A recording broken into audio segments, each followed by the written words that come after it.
well, both of us, we're risk takers and open to change. I love change, not just for the sake of it, but I just love that growth. And but we went through huge hardships too, but we went through them together. I mean, we were flooded and lost all our birds. We had fire, we had pestilence, you know, and it took 20 years to be an overnight success. 20 years, you young people.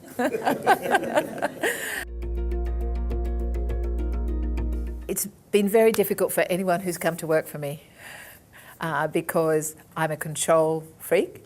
I don't apologise for being such, because the whole thing about food is you have to be into so much detail with food, and every part of it's got to be right. And when we opened the export kitchen in November '96, we had myself and 4 others on the floor.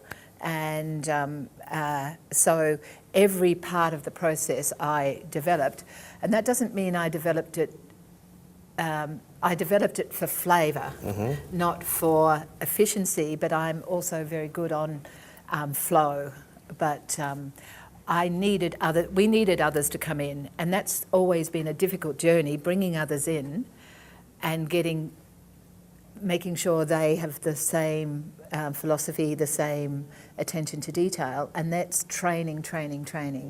But we're very lucky in that the core team, certainly in production, my production person has been with me 12 years. She started as a 25-year-old. We've sent her to university, you know, the whole thing. And she's a core, and I can train people to have my palate if I'm not there, but it takes time. As for every time we've had a CFO, they've just can't bear talking to me. They really can't. You know, they just don't get it. Or I don't get it. I don't get it. But that's when Colin will step in and say, well, let's give it a try. And we've taken on a CEO for the first time in our lives, and you know, that's a difficult transition. It's young, and will it happen? Because I'm like a monkey on everyone's shoulder, and people either love that because they grow with me, or they can't bear it because they're straight line people, and so you're always looking for those right cogs in the wheel, if you like.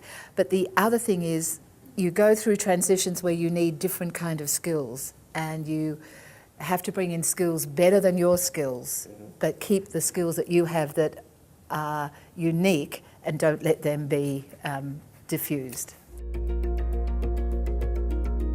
The quality, it's not the retailer that's interested in, it's the public that's interested in. And you know, part of our quality team, we have a microbiologist, we have two and a half QA. The half is, you know, sort of learning. But quality assurance isn't the same as quality. You have to have quality assurance for your own sake, particularly with such fragile products as we have. But that's what the big boys are interested in. Quality is a different thing again, and that's the thing. Every single week we sit down and taste everything we've made, and that's the great learning experience. That's how I can train palates to be mine, because I want them to make decisions that I would make if I'm not there. If quality is your guide, as well as quality assurance being the given, there's a lot that doesn't reach market. If something is not right, it doesn't reach market. But that is what financial people don't understand. That's how you build a brand, because you don't take the shortcuts. And so it's our long journey has been, and the 20 years to be the overnight success has been great because the base is so strong. Yeah. But I mean, it must be a challenge to often trade that, not quality assurance so much, but the quality for a quick profit every now and then for others. And, you know, in that process, it means they probably won't last the distance. You won't last the distance if you let the quality go. Yeah. Absolutely. Yeah. And that's been a hallmark, right? Yep. Oh, and we've had a business advisor for over about 10 or 12 years. He came to be my general manager for a few years, and he couldn't take it. And so he bought his own food business and learnt so much, and he came back to me and said, "You were right all along." And now he's a very clever business advisor, and he's the one person once a month we sit with.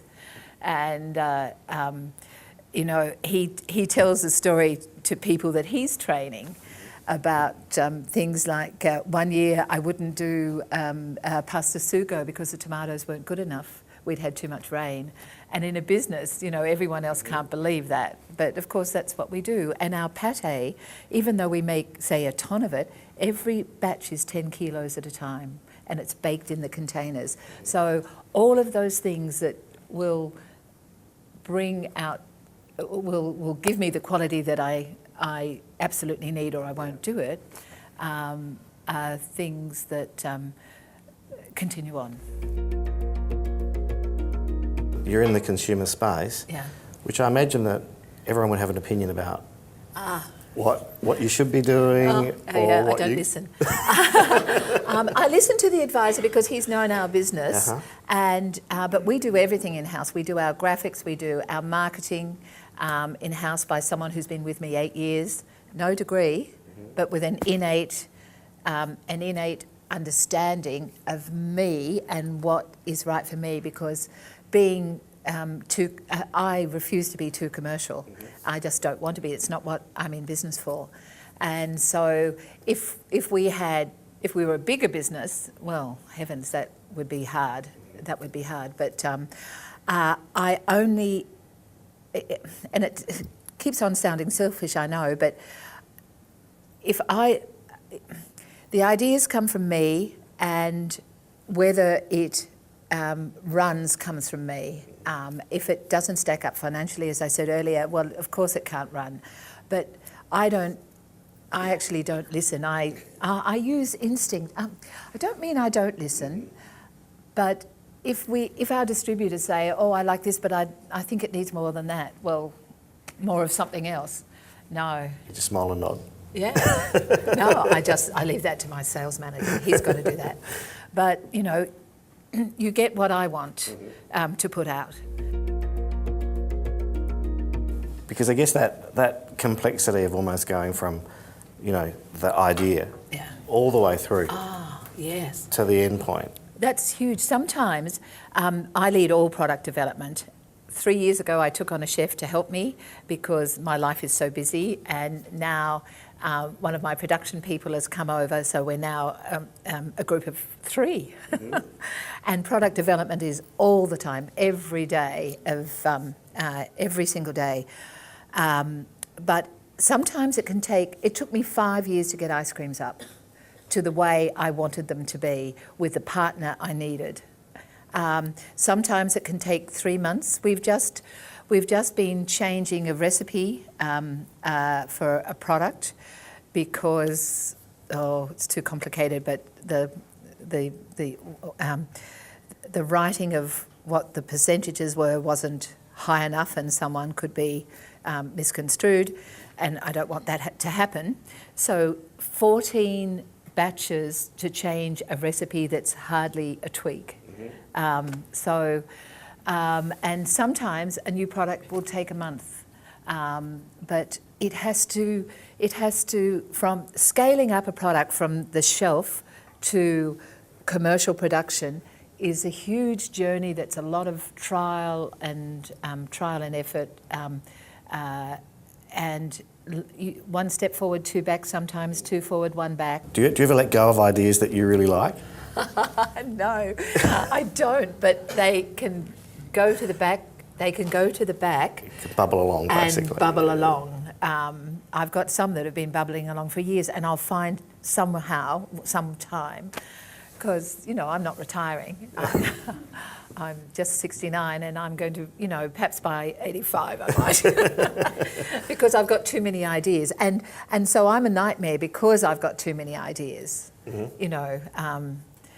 So my focus sometimes But is that what keeps you engaged, solving those problems? Oh, yes, yeah, absolutely. That's what I love. I don't, other than the quality and sitting on everyone's shoulder about ethos and everything else, it's product development, absolutely. I think you learn so much from what doesn't work and you apply it somewhere else. You just never stop learning and you never stop finding solutions. And that means I read a lot and I have people I admire that I can go to with a technical question, because I left school at 14. I've never been trained in anything, but I have an ability to learn, but I don't have I'm instinct rather than technical. But I used to, when I worked with Simon Bryant with Cook and the Chef, he was so technical and he was so good at showing me science, whereas I just felt it, he could explain it. It's a very handy thing to be able to explain it. It's my biggest problem is finding creative space. I have an office at home in the shed, beautiful big office, and my assistant only comes in 2 days a week there, so I can capture every moment alone that I can, because I need it. I really need it. But I get involved in so many exciting things, I tend to over say yes, like today. But I also have a lot of energy and I'm excited. I'm still every bit as excited by what I do. Hard work and persistence and hard work. There's no short answer, is there? There's none. There's you wish none. there was. Sometimes you wish there was, yeah. But you know, I have 2 daughters and 5 grandchildren, and I see, seeing that next generation of knowing if they've learnt already about hard work, because their parents and we are so busy that they get engaged, and I think that's the best thing. Work ethic learnt at a young age leads to great business skills. I couldn't do what I do if I had negative energy. And so if I'm proud of something I've done and someone is critical of it, well, I just have to say, well, that's their problem, not mine. And that's a hard thing to learn, by the way. But if you believe what you've done is right, then criticism can flow off you. It's funny, isn't it, in how you've explained things, the idea of doing many things in the early days. Some things were profitable, some things weren't. That sort of diversity actually helped you out, probably. Oh, absolutely. In other words, if you weren't doing some of these other things, you wouldn't have had the creative space to do the things that have been valuable today. Absolutely. In fact, I often think my life's been a bit like a jigsaw. You know, having left school at 14, I was always searching, because you have to remember it was of the times. And women didn't have university degrees. It was very unusual. So every single thing that I have done in searching for what came into my lap when I was 34 has led to the sheer diversity of it has given me the strength to do what I'm doing now. So I guess no journey is wasted if you're learning.